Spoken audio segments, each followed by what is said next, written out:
What's up, social media land? This is Alfred, your lender. It has been a little bit of time since I posted a new video. Apologies. I've been busy with life, having a baby, lots and lots of work, always staying busy.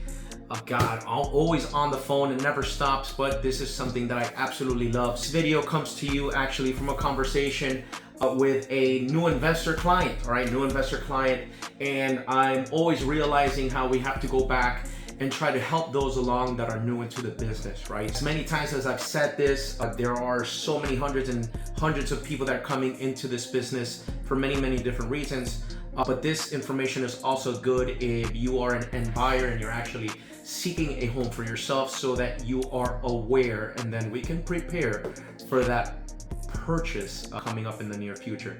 The costs of doing business, this real estate business, there are many different costs depending on how these purchases or these transactions are structured, depending on the type of lender that you're using, if you're using a lender at all, and whether or not all you're doing is just going through a title company to process the paperwork, or you're using an attorney, etc. These are the types of costs that I want to cover today. If you have questions, by all means, please post them down below.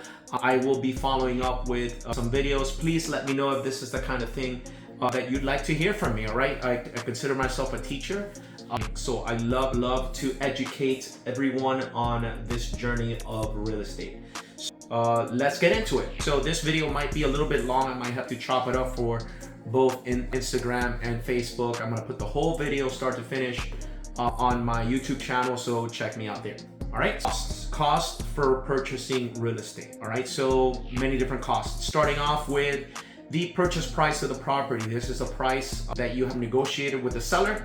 All right, and that price is going to be based on whether or not you're financing the amount to actually acquire the property, or you're buying that cash, right? So if you're financing, it's gonna be one road. If you're buying cash, it's gonna be another. Essentially, cash is gonna be for those of us that have a war chest of money sitting with cash ready to deploy into this area. Typically, that comes with an upside as an investor, because we're cash strong. We can buy properties at a discount, all right? So that discount is gonna be really dependent on the market that the property is in. Typically, we're looking for a healthy discount because we're giving the convenience and speed to the seller of bringing cash to the table, all right? Your cost there would essentially be anything having to do along the lines of the closing attorney, all right? If it's an attorney that's doing the closing at their office, they have their own costs to file paperwork and do the recordings, etc. If you are getting financing, that financing can come from very many different places, all right? So it could be from your traditional conventional lender, like a mortgage bank, or a wholesale mortgage lender. It could be from a private money lender or a hard money lender, and those are two very different things. There's some private money lenders that consider themselves hard money lenders, and it might be just because of awareness. They don't know how to differentiate the two.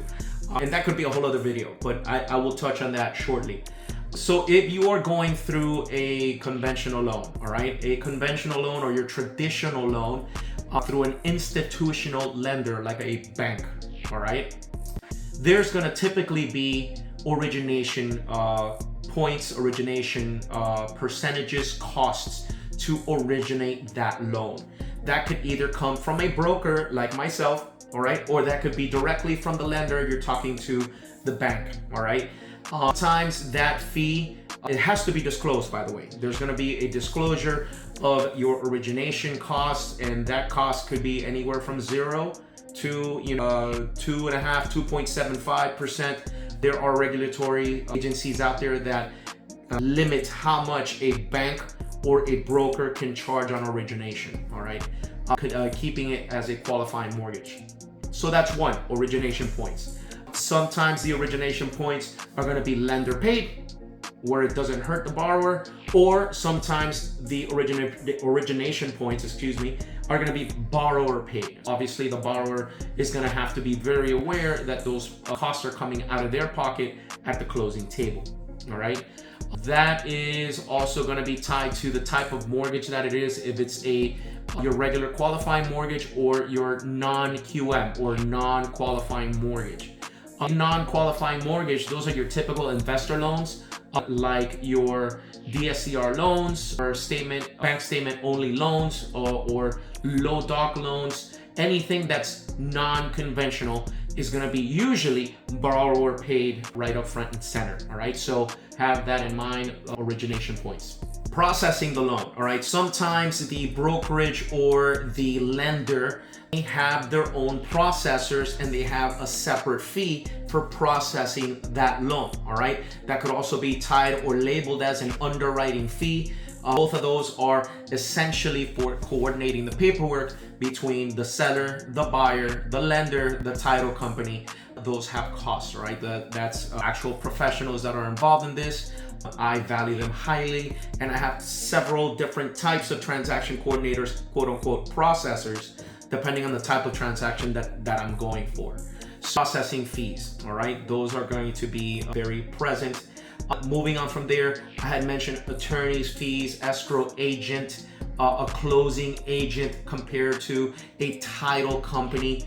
Those are all going to have their own individual costs. Now, I mentioned title. There's going to be a recording of the title. So recording documentation, that's going to be another fee for title transferring. There's also going to be title insurance, all right? So you want to make sure that when we're buying a property, that title has no clouds or no issues. For example, it could be a mechanic's lien. If there's an air conditioning company that put a lien on the property because they did a recent install and they haven't been paid in full. Sometimes companies like that, or a roofing company, can do a mechanic's liens, etc., etc. You don't want those things to cloud your new property. Hence, you're gonna have to have or want to have your title insurance policy in place. All right. Every additional conventional loan, there's going to be an appraisal that's required so that we can verify the value of the property. All right. So that is definitely going to be charged to the borrower or the purchaser. And more often than not, that appraiser is going to be lender selected, and it is going to be a requirement coming out of your pocket. From there, home inspections. So home inspections are not a requirement, but you definitely should, and I highly recommend you do.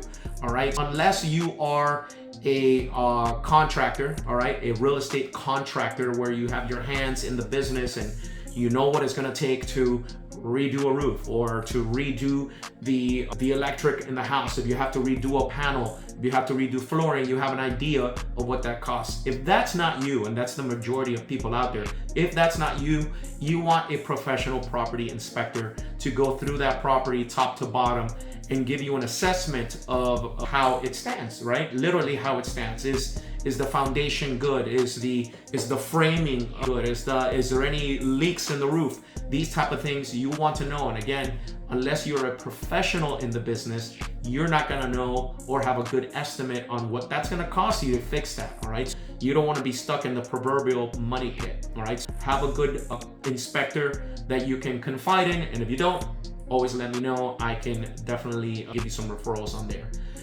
Property taxes, depending on the time of the year, the time of the month, there will definitely be some prorated taxes. If they have already been paid, you may owe the seller some taxes for the portion of the month that you are buying in, all right? So it's all gonna be dependent on timing. For homeowners insurance is definitely gonna be key. Now, depending on the type of homeowner you are, right? If you're the end buyer, if this is your personal home, you're gonna want homeowner insurance. If you're an investor, then you're gonna want landlord insurance or renter's insurance to cover yourself in case of situation liability. You always want to have insurance no matter what.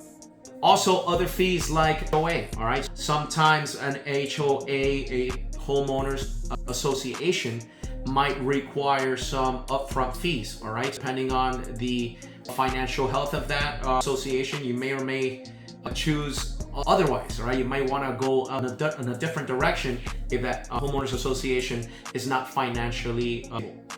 Other things, recording fees. These are things that are going to be additional to a processing or title company fees above and beyond their own fees to actually record. If you are recording a mortgage, there may be some doc stamp fees in there as well.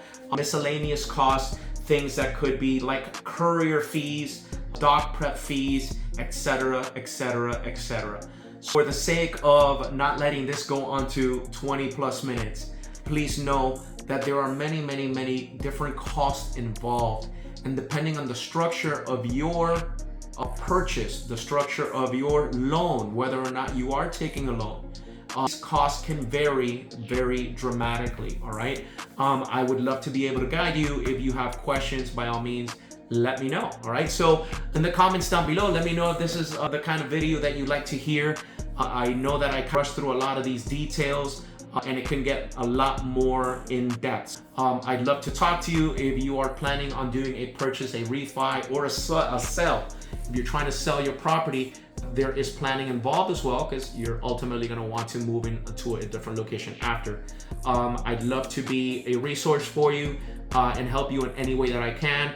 Let me know down below what else you would be interested in learning about in the mortgage or real estate arena. What kind of questions do you have? What are your curiosities? I'd love to be able to make myself a resource for you. All right. This is Alfred, your lender, signing off. I hope to see you guys soon. Thanks a lot. Bye.